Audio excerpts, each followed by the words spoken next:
حضرت مالک بن دینار فرماتے میں نے 60 حج کیے. ایک حج کے موقع پر میں نے بڑا رش دیکھا, لاکھوں کا اجتماع ہوا.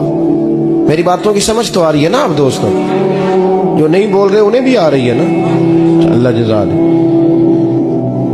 کہتے ہیں لاکھوں کا مجمع تھا تو میرے دل میں خیال آیا, میں نے کہا اے اللہ, اتنے لوگ آئے ہیں, ان کا حج قبول بھی ہوا ہے کہ نہیں؟ فرماتے ہیں میں سوچ رہا تھا تو رات کو نا خواب میں نے کسی کہنے والے کو کہتے ہوئے سنا کہ سب کا قبول ہو گیا. بلخ کا رہنے والا محمد بن ہارون بلخی ہے, اس کا حج قبول نہیں.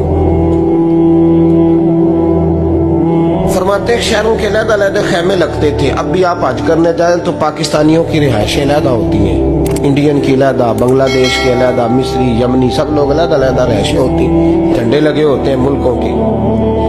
کہتے ہیں میں نے سویرے اٹھ کے ڈھونڈنا شروع کر دیا, ڈھونڈتا ہوں وہ بندہ ملے.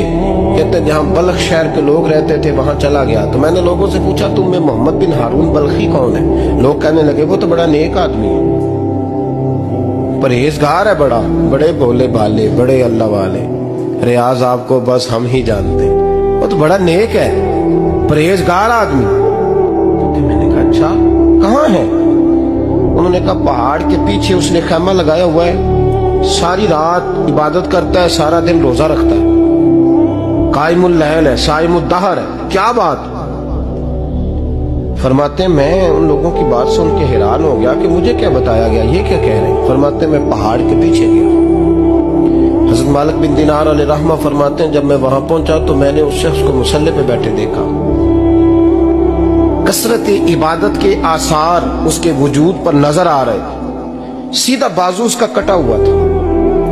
فرماتے 2 رکعتیں مکمل کر کے نا میں نے اسے السلام علیکم کہا تو مجھے کہنے لگا وعلیکم السلام, آپ مالک بن دینار ہیں؟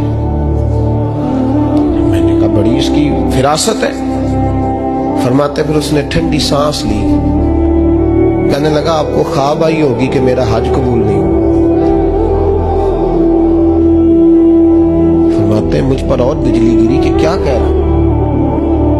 میں نے کہا یار لوگ بھی تیری تعریف کر رہے ہیں اور تیری بصیرت بھی بڑی ہے, تو یہ ماجرا کیا ہے؟ کہنے لگا آپ نہ پوچھیں. یہ کہہ کے اس نے رونا شروع کیا, دیر تک روتا رہا. میں نے کہا نہیں یار تو بتا. کہنے لگا نہیں آپ نہ پوچھیں, آپ ناراض ہو گئے. میں نے کہا میں نہیں ہوتا, تو بولنا.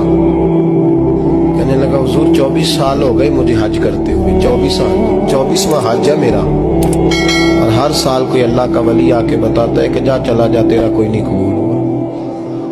بے پروائی ویک سجن دی جتھے کسے دی پیش نہ جاوے, انہیں تاجہ والے در در رولے تے منگتیاں تخت بٹھاوے.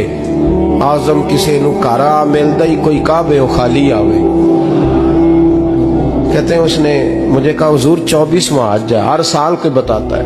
میں نے کہا تیری غلطی. کہنے لگا میں اپنی ماں کا نافرمان. میں نے کہا واقعہ کیا ہوا؟ کہنے لگا حضرت اللہ نے مجھے دولت دی, مال دیا, زمینیں دی تو میں عیاش ہو گیا. امام مالک بن دینار رحمت اللہ علیہ فرماتے ہیں مجھ سے کہنے لگا پیسے آئے تو میں عیاش ہو گیا. رمضان کا مہینہ تھا, عصر کے بعد میری اماں افطاری کی تیاری کر رہی تھی. میں گیا, میں نے کہا شراب پی ہوئی, اماں روٹی دے. اماں کہنے لگی شرم کر, شرم کر, روزہ رکھا نہیں تو جنہوں نے رکھا ہے ان کا تو خیال کر. کہتے اماں کی بات کا مجھے غصہ لگا. میں کہا کرتا ہوں بد نصیب ہے وہ بیٹا جس کا باپ اس سے بات کرتے ہوئے ڈرتا ہے کہ پتہ نہیں کہاں سے بولے گا. بد نصیب نہیں وہ بیٹا جس کی ماں اس سے بات کرتے ہوئے سہم جاتی ہے کہ پتہ نہیں کون سی بولی بولے گا. بد نصیب نہیں کہ ماں باپ بھی جس سے کھول کے بات نہ کر سکے. حضرت مالک بن دینار سے کہنے لگا اماں نے جب کہا نا شرم کر تو مجھے غصہ آیا, میں نے ماں کو تھپڑ مارا اور میری ماں جلتے ہوئے تندور میں گری. لوگوں نے مجھے پکڑ کے اندر بند کر دیا کمرے میں. ساری رات میں شور سنتا رہا پر نشے میں دھوت رہا. سویرے آنکھ کھلی تو میری بیوی بیگ باندھ رہی تھی.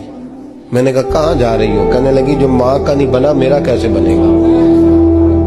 میں نے کہا میری اماں کا وہ تو لوگوں نے رات کو ہی دفن کر دی جنازہ پڑھ کے. تڑپ کے کہنے لگا مجھے کیوں نہیں بتایا؟